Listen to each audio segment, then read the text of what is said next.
Mayor, நகராட்சி, பேரூராட்சி தலைவர்களை கவுன்சிலர்களை தேர்வு செய்யும் முறை ஜனநாயகத்திற்கு எதிரானது என்று விடுதலை சிறுத்தைகள் கட்சி தலைவர் திருமாவளவன் கருத்து தெரிவித்துள்ளார். திருவள்ளூர் அருகே விசாரணையின் போது போலீசாரால் தாக்கப்பட்டு உயிரிழந்ததாக கூறப்படும் செல்வத்தின் குடும்பத்தினருக்கு திருமாவளவன் நிதி உதவி வழங்கி ஆறுதல் கூறினார். பின்னர் பேசிய அவர், தமிழகத்தில் போலீசாரின் விசாரணையின் போது உயிரிழப்புகள் ஏற்படுவது அதிகரித்துள்ளதாக குற்றம் சாட்டினார்.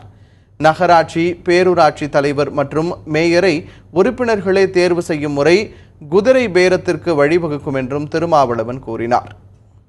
உறுப்பினர்கள், கவுன்சிலர்கள் மூலம் தலைவர்களை தேர்ந்தெடுக்கிற முறை மேலோட்டமாக பார்த்தால் நியாயமாக தெரியலாம். ஆனால் இது குதிரை பேரம் நடத்துவதற்கு, உறுப்பினர்களை விலை கொடுத்து வாங்குவதற்கு, தம் விருப்பம் போல் யாரையும் தலைவராக்க முடியும் என்கிற நிலையை ஏற்படுத்துவதற்கு வசதியாக இருக்கும் என்கிற காரணத்தால் ஆளும் கட்சியினர் இந்த நிலைப்பாட்டை மேற்கொண்டிருக்கிறார்கள்.